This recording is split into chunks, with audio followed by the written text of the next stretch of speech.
Hey, what is up, headhunters, executive recruiters, search firm owners, and everybody else who may be listening to this out in the recruiting world? This is the Headhunters and Boxers Talking Smack coming at you live. A little bit late, I apologize, but we are here, we are live, and we have a last-minute guest. So we're going to be doing a bit of a Q&A. Plus, we have the one and only Ed Keel from Plastics Executive Recruiters. Actually, he's a client of mine as well. And he is also a beautiful, beautiful man. And Neil Lebovitz, my beautiful co-host. I love him dearly. Yes, sir. Mutual, always. He's my brother from another mother, which makes our bromance a little bit incestuous, but let's not go there today. That said, it's another mother. It's not incestuous at all. It's a whole thing. If it was the same mother, then it would be an incestuous bromance. I think our bromance is perfectly innocent in a sort of prepubescent 15-year-old boy-to-boy kind of way, if you know what I mean, David. It's very innocent. It's very innocent. We do touch bellies once in a while, and we have not. When we do meet live, because we've never met actually outside of the virtual world. When I come down to Tampa or you to New York, we're actually gonna have to record it and do a belly like on the beach. I want to do it where we have someone recording us sort of like slow motion running into each other, bellies to bellies up in the air. How's that? So romantic. It's so romantic. Oh man, Ed, I'm sorry. No problem. I feel like I should be jealous, but I'm not. That says a good thing. That's a statement. We could make it a devil's three-way. Oh my God, a devil's three-way. Oh man, oh my! Getting off to a not a very good start. So just so all you folks know here, I did post in the Herc as well as in Ursa. Neil's group that we didn't have a guest today. We're going to be doing Q&A, one of questions, and we did get a couple of really good questions in there, which we will definitely cover. But Ed, we've been trying to get on the show for a while, was able to last minute jump on. So I figured, hey, you know what? Let's just get a third in on this action. So we'll be doing a bit of a combo show today, interview style, talking to Ed about what he's done and some tips and tricks he can share with us, and as well as his hairstyling tips as well. And we'll also answer any questions you guys have on, I think there was one really good one on NPCs, by the way, which we can cover, and another one on how to market your services if you're stuck inside because of the My Sharona Cyrus thing that's been going around. Anyway, so let's dig in, man. Neil, what you got? Hey, man, we're rocking and rolling. Boss. Those of you who don't know, because I know a lot don't end up knowing because we don't plug it enough sincerely. Back office staffing solutions where we place temps for everyone that needs to be doing it. It's been a killer. We just rolled out, David, this unbelievable thing. We are doing branding for all our partners that put a temp through us. We have outside designers that do all their branding. So we're talking logos, we're talking Facebook ads, we're talking brochures that they want. So a game changer. I'm just saying no one does that in our space. And we've got a whole bunch of new things we're rolling out this quarter. That's what's going on in my world.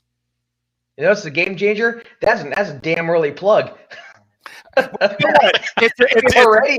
No, you know what? Because we do the plugs at the end, and our tens of viewers go down to threes of viewers, and I don't think our plug gets justice. And I've had a couple people, I told you this last time, a couple of people who signed up for the service, and from a Google ad that I'm paying money on or something stupid, and I'm like, if you saw my show, why are you doing this? Like, I didn't know you did that. So I realized I got to plug a little bit sooner and a little better. To be honest with you. That's all. We can all improve. You know, for me here, I like to I don't know, do stuff like this. But hey, look, whatever. You know, I'm not bragging or anything. But you know, what did the show? The first show either was the last show of the year, or was it the first one where it was like the DSP like infomercial? I just provide value. I don't know what you're talking about. I provide value. Absolutely. And you know, I felt like I will I do have lots of updates, but I will wait towards the end of the show because I actually respect my viewers. Unlike I'm getting a peak, man. As soon as I see the counter go to 11, I'm all over the plug from now on. That's my countdown. That's my plug. You know. So Ed. Yes, sir. apart from Neil's plug, tell us about you, sir. You are a plastics executive recruiter, and but for the life of me, I can't figure out what industry you actually recruit in. Well, we my recruit in plastics. That's going to be my guess. Yeah. I knew Yeah. it. But it was being funny. I get his humor. So we actually have a team of 10 recruiters and researchers that we cover all areas of the plastics market. So each of the people on my team have a specialty. One person works in molding, one person works in blow molding, one person works in extrusion, one in films, one in compounding, and so on and so forth right down the line. And I guess my role in the company is that I'm the sales and marketing person, the rainmaker, which I guess is pretty common in most recruiting companies, and I market for all of those different niches within our niche, the sub niches, so to speak. And I used to have each of my people on our website, and I didn't feel like we were getting a cohesive closing rate or closing message. So I've changed the model a little bit, and now everybody comes to me, and the message is delivered the same every time, and our closing ratio is extremely high. You lost me at blow molding. What's blow molding? Yes. That's all. I didn't hear a word after that. Well, no, Ed, you're was that a Beavis moment? He said blow molding. So, funny thing is, my father's subject, I don't want to go back to what you just said, but I will say this. My father, whenever I talk to him, he's made the same joke for 20, 25, 30 years. He does this Beavis and Butthead sort of, I said, dude. And he does this all the time. It's so funny. So my dad doing it, and he's, late 60s at this point, and he does Beavis and Butthead. But Beavis and Butthead was probably 30 years ago, right? I mean, it's nuts. Yeah, even more so, 35. Yeah, it's been a long time. Right? It's insane. Well, but Ed, I do have to ask you. So you said you took over a lot of the closing and the sales and marketing for your company for all your recruiters. So how do your recruiters feel about basically being thrown under the bus live on our web show? Have you thought about that yet, or is that something you're let me back up just a little bit on that. First of all, I don't let them watch you. That's bad news. I don't want all those bad habits and the chauvinist comments. No, I don't want that ingrained in them. Okay. First of all. Second of all, I'm talking about inbound, like people that come to my website and people that respond to the marketing and the ads and the daily, the three or four posts a day we do on social media. Any of the leads that come inbound, I close all of those the same exact way. My team has their customers in their niche that they go out and market to, and they sell to them and get their own job orders and stuff like that. So there's a blend of job orders. For example, any film job order comes in that I give it to our film specialist, plus he's working his own jobs as well. Does that make sense? It does. I have mixed feelings on it, right? So I see two sides of the coin. One is they'll say, you know what, be the rainmaker for sure. And if you've got a skill and you have someone on the team that can do that, play to strength. So I get it. On the other side, you would think it's not really scalable. And if you're able to delegate, you should be able to develop people that could kind of do it. I lean more towards the former myself, right? But it's not scalable, right? So your plans are not to grow crazily, I would assume, yeah? No, my plans right now are to grow slowly. I mean, I add about 1 or 2 people per year. I didn't start adding people to my team until about 5 years ago. And now we were at 2 people and now we're at 10. Wow. So I grow 1 or 2 a year, and I haven't, I'm not trying to get to 20 people anytime soon. I'd like to get to maybe 15 people over the next 3 years. And then at that point, if I have most of my people have been here quite a while now. I have one person that's been here, the entire time. And then, I think the average tenure is about 5 years. So that's pretty good. But maybe someday I'll bring a manager in to manage it. And I've talked about doing split desk too, where you have a salesperson and then, you have the recruiters that find the people for the jobs that the salesperson brings in. The problem is that I pay a higher split than that model will allow. my team's not overly crazy about reducing their split percentage, you know, so that I can have a split desk. But I don't know. I'm sure it can be. It's something that can be accomplished if I want to do it. Well, okay. So let's talk sales process, because actually is a really good entry point into a topic that I really love, that a lot of people don't really talk about, which is having an actual codified or step-by-step sales process, right? So, but before I get into that, I do want to say this. I do remember. So when you said you don't let your people watch me, I remember as a trainer, and I was really at the time doing kind of what Ben Nader did. I was talking about like how people could start their own a firm and go independent, and that was kind of my thing really before I transitioned more into the marketing side of which what I really preferred. But one of my taglines at the time for a long time, and some of you folks watching this may still remember, was at the end of it, in my emails, my videos, I would say, "Hey, and tell your boss I said hi." And it actually had people that were kind of pissed off because of that. Anyway, so if a lot of you folks may remember that from back in the day. Tell your boss I said hi. Anyway. No, I don't prevent my recruiters from doing anything like that. But I will say, that said, that is a great line when you're recruiting. Do you just kind of make it funny? Just throw that in there in the email to your boss that said hi. Anyway, funny.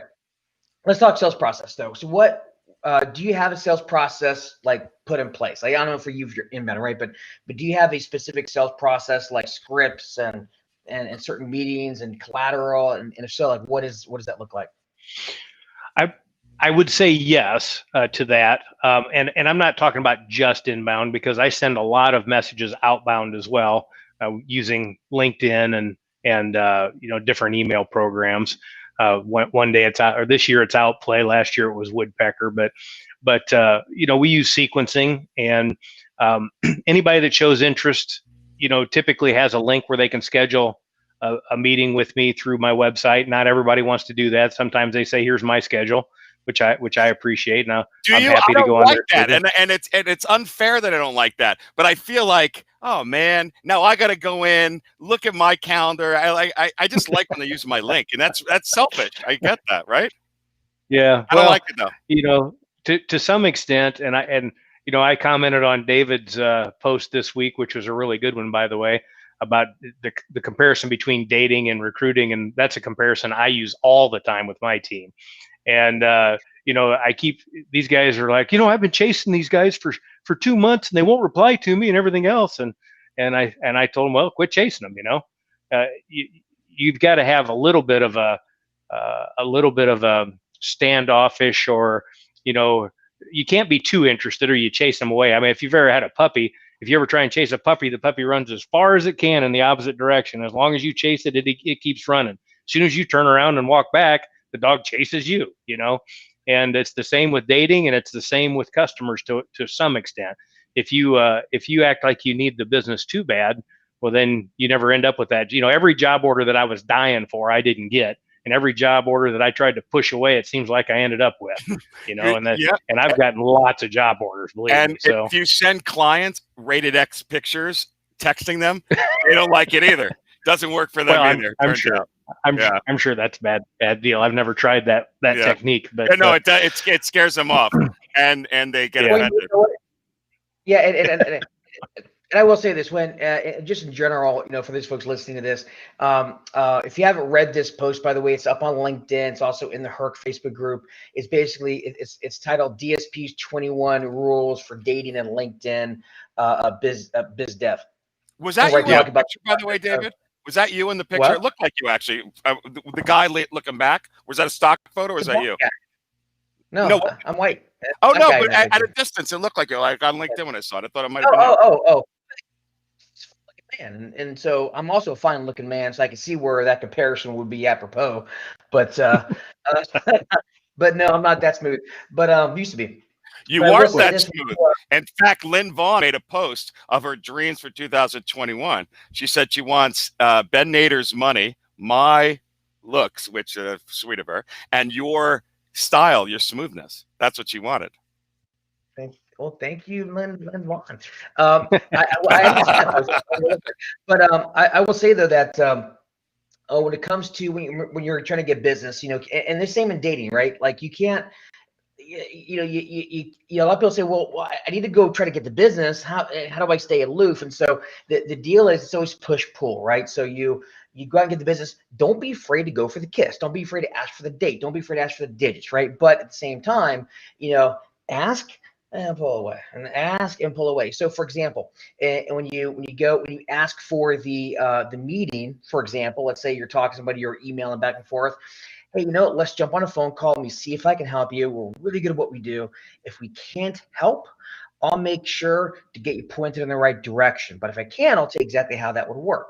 Fair enough. So what I'm doing here is I'm taking the pressure off and telling them, hey, I don't need you. In fact, I'll tell you about somebody else if you're not a fit, but you're still going forward. So it's that push pull. And so on the call, same thing. You're going out and you're actively you're selling and telling them about yourself, et cetera. But at the same time, you're also asking hard questions. Well, hold on.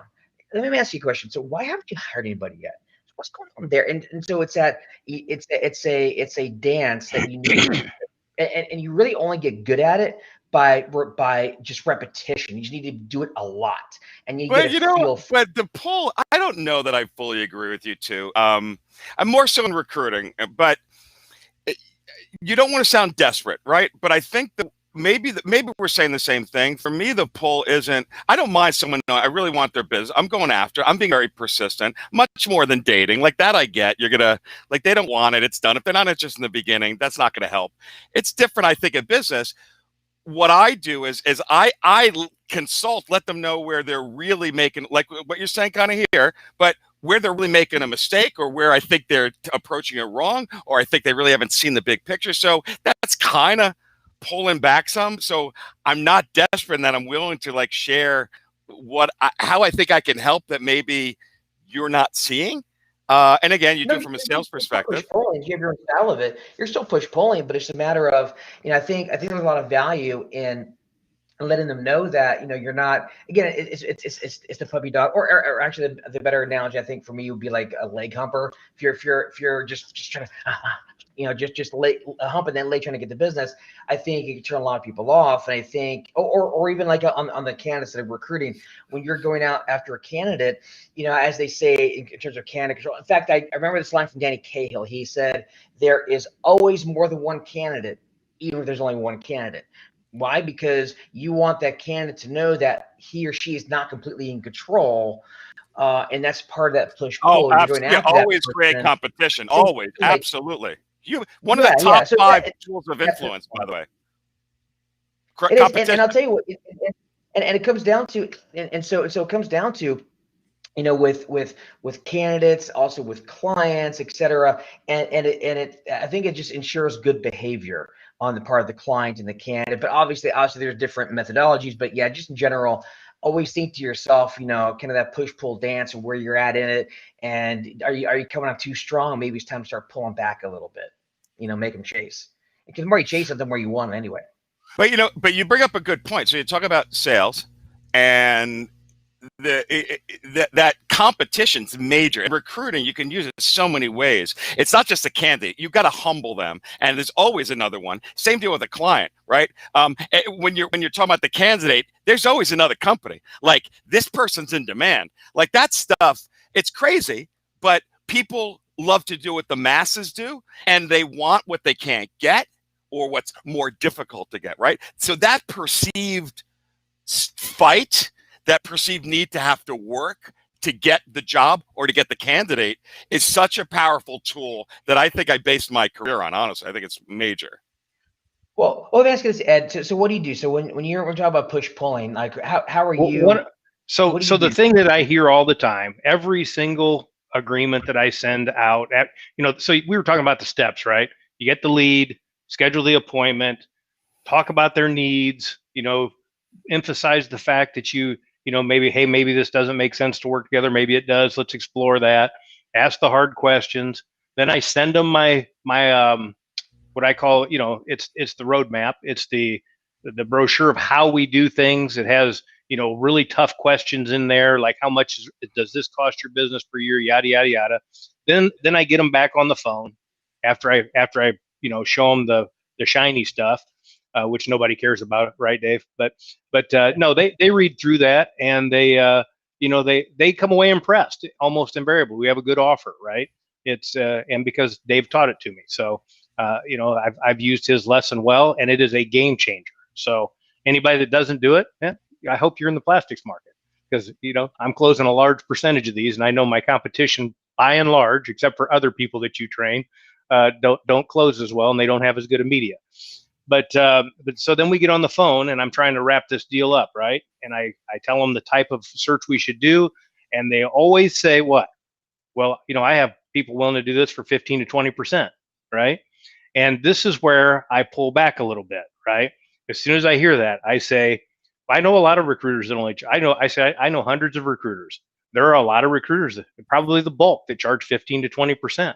And maybe as a customer, you're fine with the people that apply or that are in databases and stuff like that. And if that's the case, those 15 to 20% people might be perfect for you. Maybe those are the people you should use.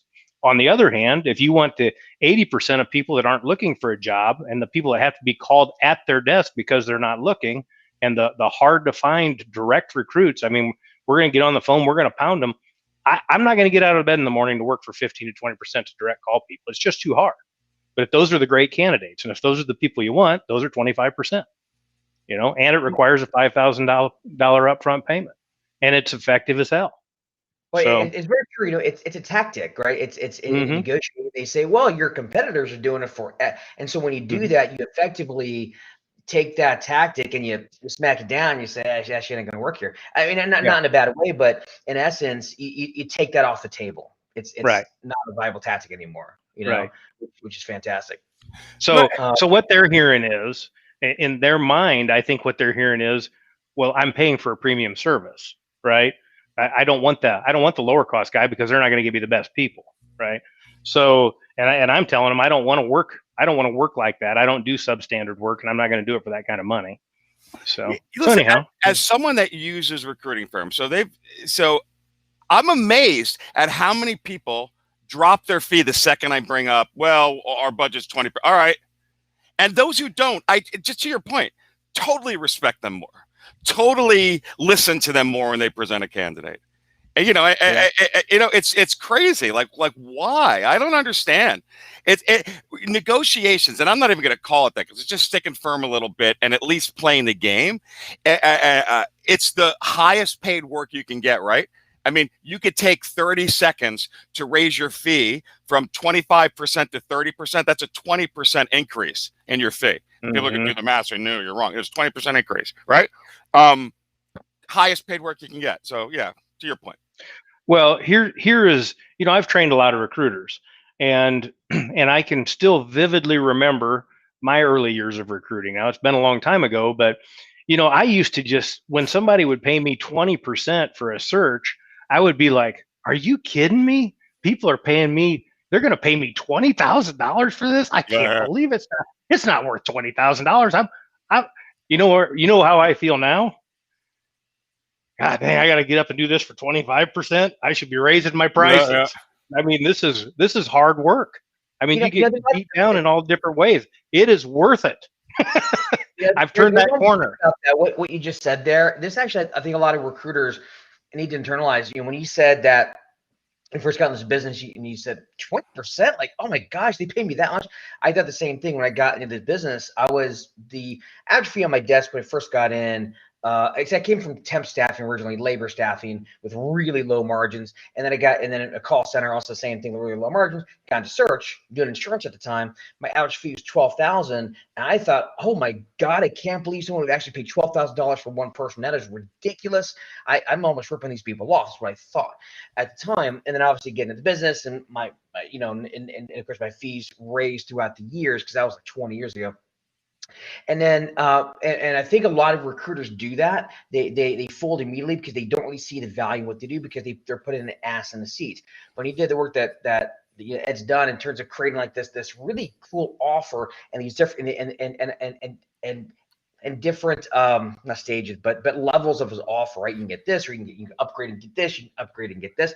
And there's so much involved with it that, you know, he believes it so much where now it's a lot easier to close because again, it's and I think when you have that internal conviction, you'll automatically raise your rates across the board. You'll be a better negotiator because they're going to sense that.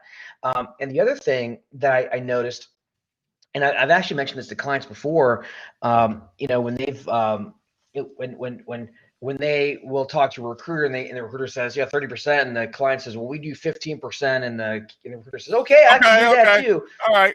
Okay. What about and I say, yeah, realize. Okay, 15. Yeah.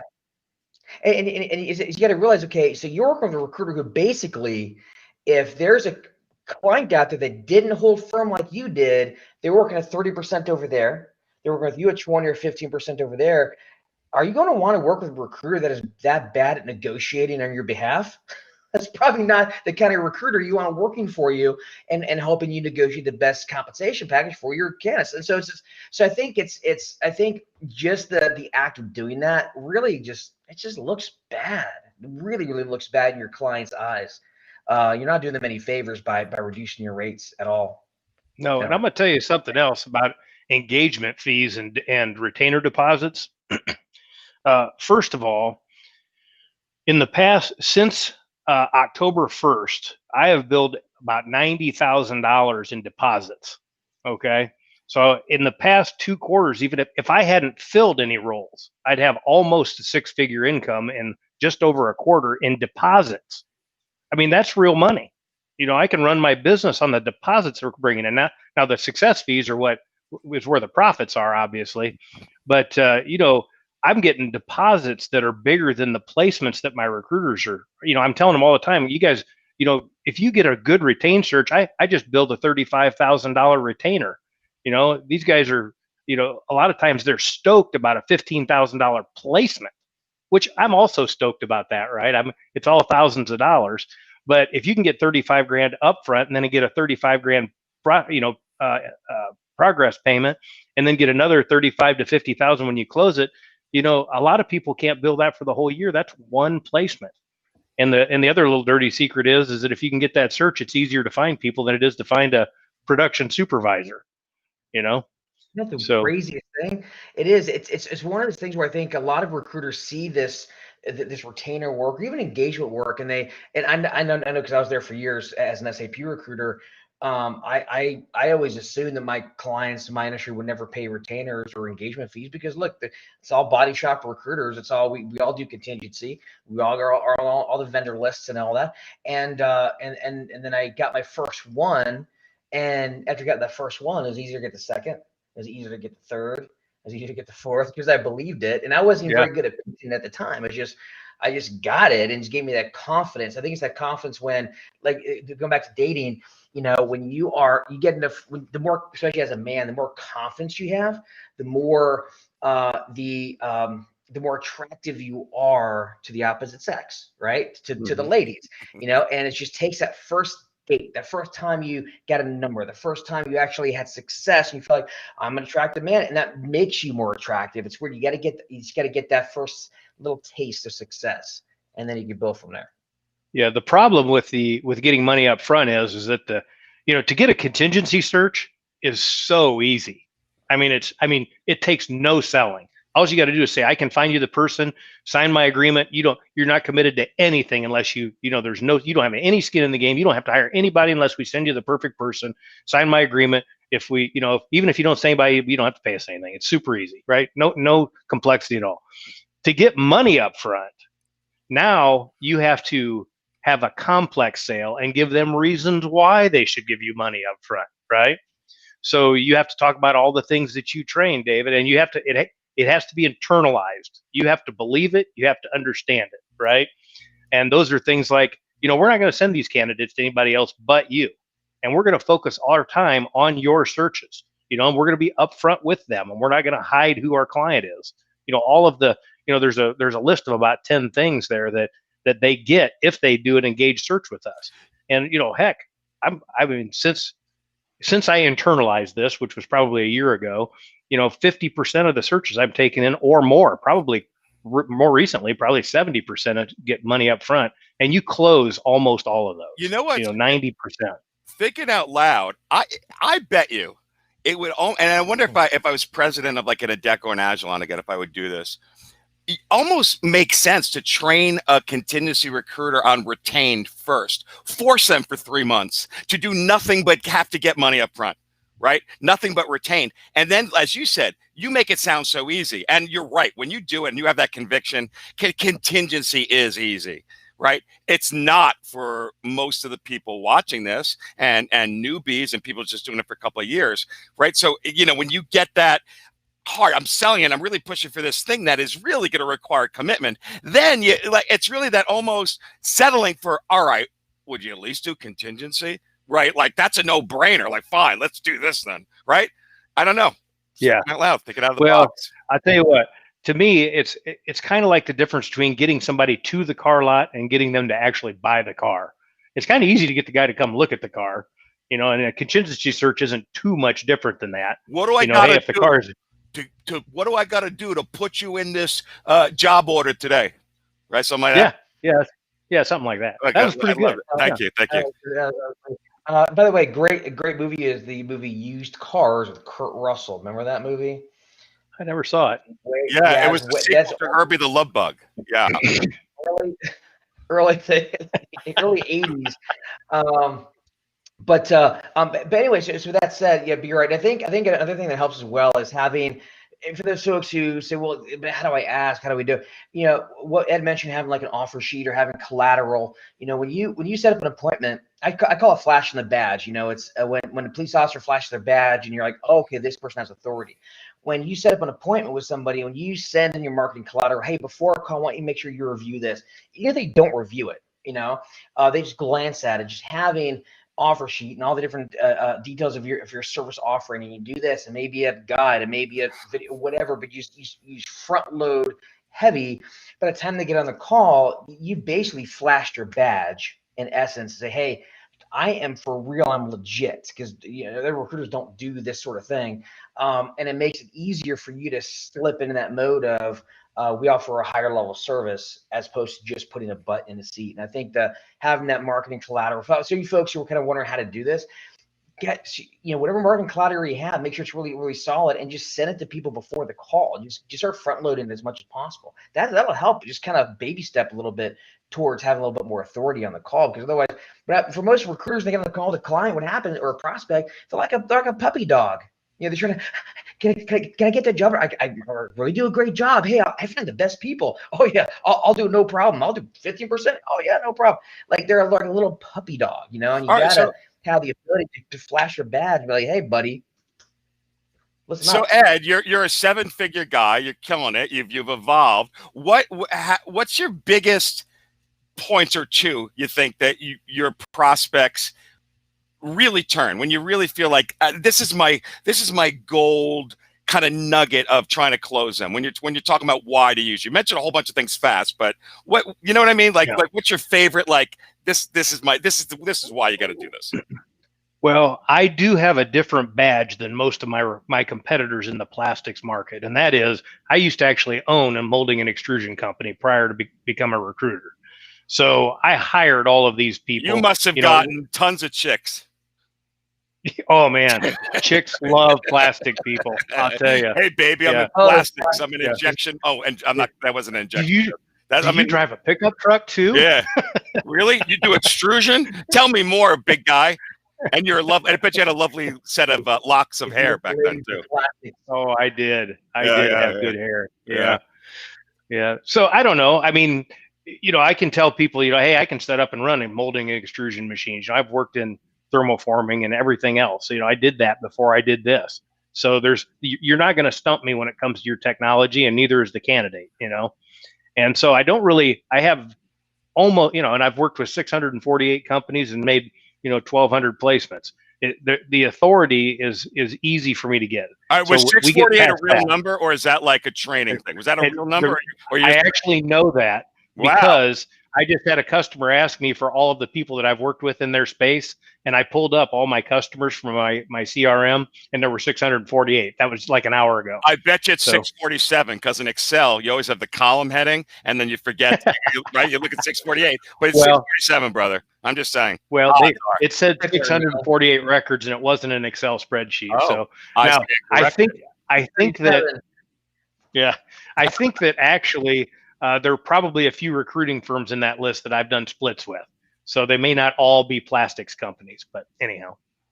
Well, and by the way, as far as that badge, it's a very good point. Like for me, not to plug myself, but for me, when I reach out to search for owners, I make sure I always say 20 years experience in the business, running an active firm right now. I know the business, part of SRA. I mean, because again, it's just a matter of at the beginning of the demo call, the beginning of the discovery call, I got to make sure I'm flashing the badge as quick as I can, so they know I'm not some snot-nosed kid trying to run lead gen services on them, And I think the same way for folks listening to this, if you were a CFO, you recruit CFOs now or finance, whatever, it's not something that you necessarily lead with in your marketing because you get to kind of talk pain first and all that. But when you get on the call, make sure you say, hey, before we get into the details, just make sure you know where I'm coming from. We've been in the business for X amount of years, 20 years experience in the business. I was a CFO. I did this. I did this.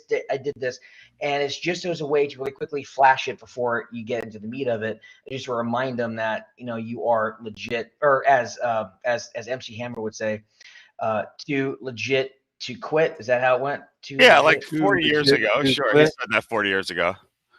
With Vanilla Ice and Snow. Remember Snow? Snow, the white guy sounded like Jamaican. Yeah, he had the circle glasses, and he was right around the same time as Vanilla Ice. He's a white guy, but he sounded Jamaican. no. Gotta love the 80s. Gotta love the 80s. Well, I know we have some news coming up, but we did have a couple of questions that were submitted, and I want to make sure we get to those. Yeah, we can do that today. Sure. Let's look at these. So one of them was so the first one was from Daryl Diaso, and he said that given that most of us are in COVID lockdown, my Sharona Cyrus, excuse me, and the my Sharona Cyrus lockdown, what's the best way to prospect for candidates and clients? Emails, LinkedIn emails, cold calls, social media campaigns, etc. So I got my own thoughts on it, but I'll throw it out to the floor. What do you guys think? What's the best way to prospect for candidates and clients? I say all of the above, but right. I knew you were going to say that's totally your answer, and it's my answer. We've talked about this before, of course. Ed, when I'm training my team, I have 3 ways of getting new clients. Okay, one is through MPCs, or some people call them pops. One is through tell them how great you are at what you do, which I think is the least effective. And the other one is the flip the script, which I know a lot of people have a problem with relative to Why? I love that. Why? Why? Well, people think it's disingenuous to call up and act like you have a position if you don't. But anyhow. But go ahead on that. Yeah. I want to talk about that point, though, because I think it's a big one. Because I think that's the go ahead. Elaborate on that one. Typically what I like to do, and let me rank those in order of preference. Okay. I prefer to use MPC sendouts to get people if I'm not, among all of the other stuff that I do. I call that direct marketing instead of, my indirect marketing, which is all the being daily and sending emails and in-mails and all that kind of stuff. But if I'm trying to target specific customers and they're not responding to my other methods, I will find an MPC. And what I like to use is a salesperson, because I love to be able to say, this person works for one of your competitors. He sells about $2.2 million a year of the direct competing products. You don't need a guy like that, do you? Or a gal like that, do you? And that's my question for my first step in my sequence. And then I amp it up. I keep adding a little more information, and I do a 3 or 4 step sequence. And that's how I MPC people. Okay, I create a sequence, and it works amazingly well. And if you can do that to 10 different people a day, you pretty much can get some job orders, and it gives you enough to survive. That's for sure. Flipping the script. If I love it when I have a high level job, and I usually do, and I will take that high level job and I will call people, and while I'm recruiting them, then I will also try and get business with their company. As I'm helping you in this search and getting you involved. How can you help me recruit for your company? So that's worked well also. I work well. Again, for me, that was like the biggest eye opener when I learned how to do it, and I learned how to teach people how to do that and force them how to do it. I don't see any ruse in it. I don't see anything disingenuous. Well, here's the thing. I think can be. And I'll have an example for you. No, it can be. So you don't make up a job.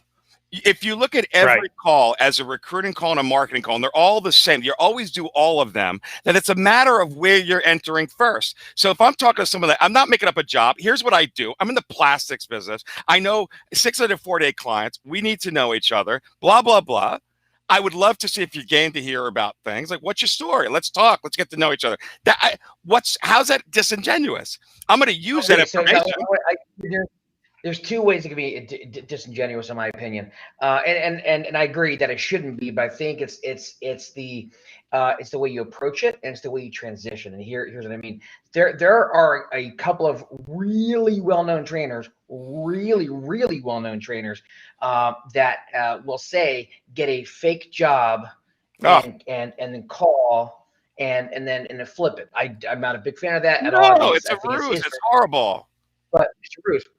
But putting that aside, if you have a real job or not, but putting that aside, when you do a clunky one where it's like, okay, imagine this, right? Back to dating. Your friend that you've had the hots for years, she just broke up with her boyfriend, broke up with her. She's like, oh, crying, and you're in Mr. Friend Zone. You're like, oh, let me go over here and support you and help you out because I'm here for you, babe, here for you. And then you're like, hey, what about me making my move? I treat you way, but it's clunky. Like they know what you're doing. Same thing applies in this sort of situation. When you're on the phone with a decision maker or a leader or whatever, they want to talk about their career and all that, and you can do that. But when you clunkily go from, gosh, Bob, I'd be remiss if I didn't ask, but do you guys like it?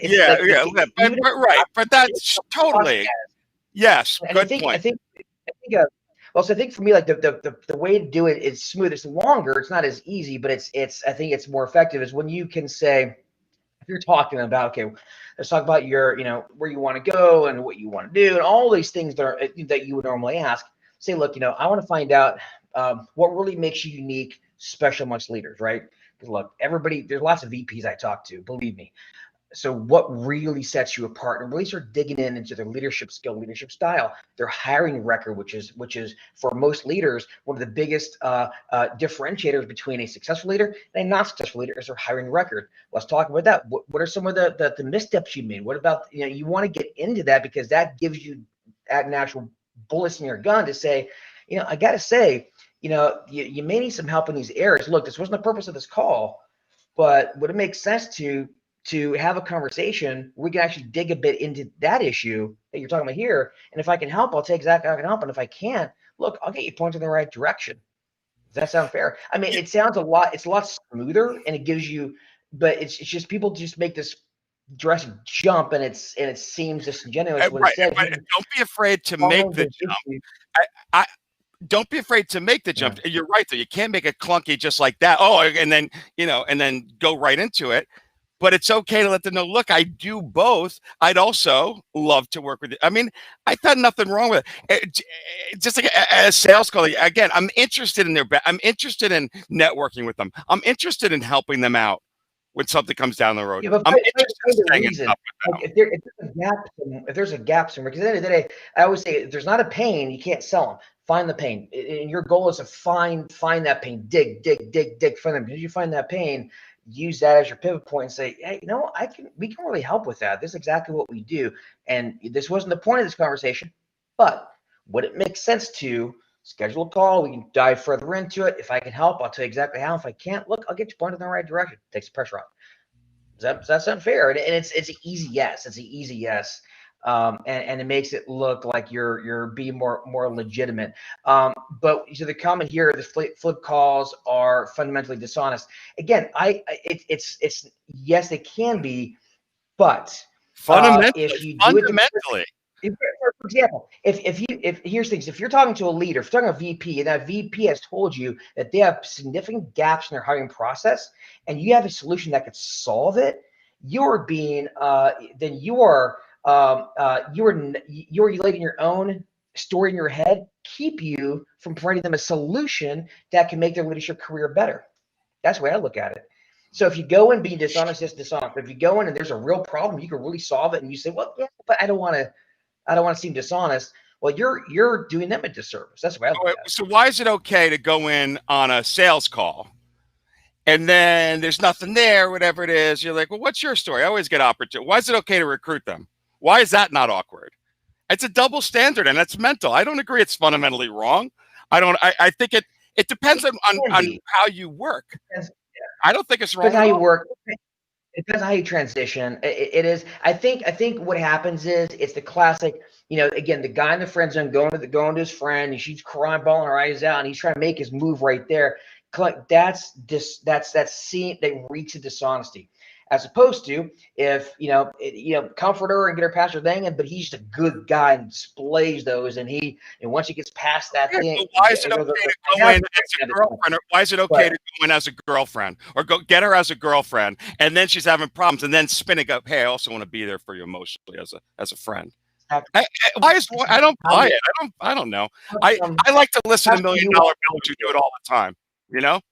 Well, we know what it is. It's the same principle. It's the same principle as, okay, let's say you, again, if somebody may have a need, but there's no pain. I'm hiring for an engineer, but I love my HR guy. Great. I have a great recruiter. Got 5 candidates in play. I'm going to make an offer. And probably, if not, I'll make an offer on the second one. There's no reason for you to sell them. Here's what I mean is, if you find out that, dude, they're good, then don't go try to sell them. But you find a pain, now you're like, oh, I can help with that. Same thing applies to a leader. If their hiring is like A-okay, and they're good to go, no problem at all. But if you find a pain, offer to help them fix it. Just do it elegantly and not clunkily. That way it doesn't seem like it's dishonest. But I think if you go with the dishonest intentions, that's where it can be dishonest. I agree. If you're using made up job orders and things like that, I think that's dishonest. If I'm calling my list of people that I want to call for a job order, and I'm genuinely interested in helping them for my job, I don't think that it's dishonest for me to also ask them for business at their company. But like you say, if you're hiding something, anytime you're doing anything, if you're hiding it, it seems dishonest, right? It is, and I think a lot of people have this thing about, I don't want to sell to somebody, but if you really truly can help them, again, they have to have a need. But if you really can help them, it is your duty to sell them. It's the people that say, I can sell ice to Eskimos. Well, then you're not a good salesperson. That's a shitty salesperson. You're manipulating, selling something to somebody that they don't need, but they need it. If you're selling ice to people in the jungle, okay, now they've got a need. Then let's go, because they might not realize that ice is what they need. So now it's your job to educate them, inform them, and let them know that you've got what they need. You just might save their life. But if you tell yourself, you know what, I don't want to be slimy and not sell them, well, you might have just signed their death warrant. You know what I mean? And so you may be the key to them solving that once and for all. But if you don't offer it, then they're not going to take you up on it. You got to sell them. That's what I look at. Whew. Anyway, here we go. Deliberate flip calls from but a hack to trick people into working with you. Okay, so my response to that is what I just said about the last 5 minutes. So go in and find a pain, then offer to help that said pain. It's not anything dishonest about it unless you go into it dishonestly. All right. Yeah, make it your goal on every call to help them network with their career, help them solve problems within their company, and help them help you educate stuff about what's going on in the market. If you attach that from what we used to call the 5 prongs, I don't see how it's disingenuous. If that's your goal and you're sincere about all of them, I provide value on both ends. I'm not pretending I'm doing anything I'm not doing. I don't know. Yeah, it's an easier door to enter is all I'm saying. But again, if you make up a job, you're being dishonest. Yes, right? Yes, totally. there's two sides to every saying, but I think the blanket say that is kind of it's obviously it's not the case, right? It's pretty easy to say, hey, if there's a need here, hey, sorry, I can't sell you my service. I can really make your life better, but this is a recruiting call, so my story I have in my head says I can't sell you. Sorry, you know what I mean? So, What numerically, I would say that I average between 3 and 4 job orders per week. I bring into my organization. Okay, 3 to 4 a week. Of those, I would say 1 out of every 5 is from somebody that I've recruited at some point in my past. I would say between 15 and 20% of those are people that I've recruited for a position or have approached me about one of our positions at some point in the past. And none of those were made up job orders. But the people that I recruit are oftentimes end up being my customers. And then they end up being repeat customers. Exactly. You know, when I look at it, a lot of times think about your role. A good way to think about this, and actually, I've actually done some marketing rewrites for some of our tactical clients in Accelerator, where we kind of change our messaging, and it's worked fairly well. Is going in with the mindset of, okay, as a leader, you need a board of advisors to survive in his role, right? The companies have a board of advisors for somebody for finance, or somebody who has expertise in this. As a leader, you should have your own personal board of advisors, and one of those positions is a talent advisor, both for yourself personally, but also to make sure your team is continually stocked, and you can be that advisor. You know what I mean? And if you go in with that sort of mindset, as Ed said, he's got clients that were candidates in the past, and vice versa, because he's a talent advisor. He's on their personal board of advisors when it comes to talent. Yep. All right, my friend, wrap up time. No news, but wrap up time. Hey, well, I do. We have one more question. If you want to go for a couple extra minutes, do you have time? Sure, I do. Question. So we have another NPC question here as well. I don't have it in front of me. Here it is. Beth Wood. I started my business about 3 months ago. Don't have any clients, but trust me, I've been trying like crazy. What do you guys think of using candidates to get clients? And here's the thing that's actually that's important. I have 35 candidates in my pipeline from various industry niches. They submit to me job descriptions they're interested in applying for. Then I proceed with submitting to the hiring manager of that company the candidate's resume without contact information, explaining who I am and what I do, and then I have an excellent candidate, et cetera, et cetera. So I won't read the rest of it. It's all, but that's basically the gist, is that she's got 35 candidates, and she's sending the blind resumes out to positions they want to apply for, and taking out the contact information. I think there's a better way to do that, because she's got no replies on that from what she's saying. What are your thoughts? I think it's definitely a way to I do a lot of MPC presentations, and I don't ever send a resume. I focus 100% on how that person will help their company through growth primarily, or, I mean, I've MPC'd, production supervisors in the plastics market. Like every single plastics plant in the U.S. either needs a supervisor or maintenance tech or something like that. And we don't work on maintenance techs, but years ago, when I was first ramping up in this business, I was MPCing production supervisors. And I had a buddy who was also in the plastics industry he would work nights, and he would call into every plastic plant he could find a phone number for. And whoever answered the phone was always the third shift supervisor. And he would recruit that person, send me their resume, say, this person will work in these. And so I would MPC those to all those companies. And I placed 12 of them in 1 year, 12 third shifts or night shift supervisors with plastics processors. And that was a good way to get my business rolling. So, it is effective, but I didn't send the resumes. I just, I would find an injection molding supervisor, or blow molding supervisor, thermoforming supervisor, and then I would market that person to every single hiring manager, usually director of operations, plant managers, and HR people from the same company. I'd try and get a hold of all of them, and I would say, hey, I've got supervisors that'll work for you at nights, already trained, ready to walk in the door. They don't even want to work for day shift. They want night shift. You need anybody like that? And it was incredibly powerful. Now I'm trying to eat a little higher on the hog right now, and I'm not trying to play supervisors. But if I were starving to death, I would go right back to that. Yeah, and as well, I'd say, so the point that you made, not send the resume, 100% agree. Anybody can do that. Find what makes that candidate excellent, and what would be of value to the prospect that would hopefully solve. you have.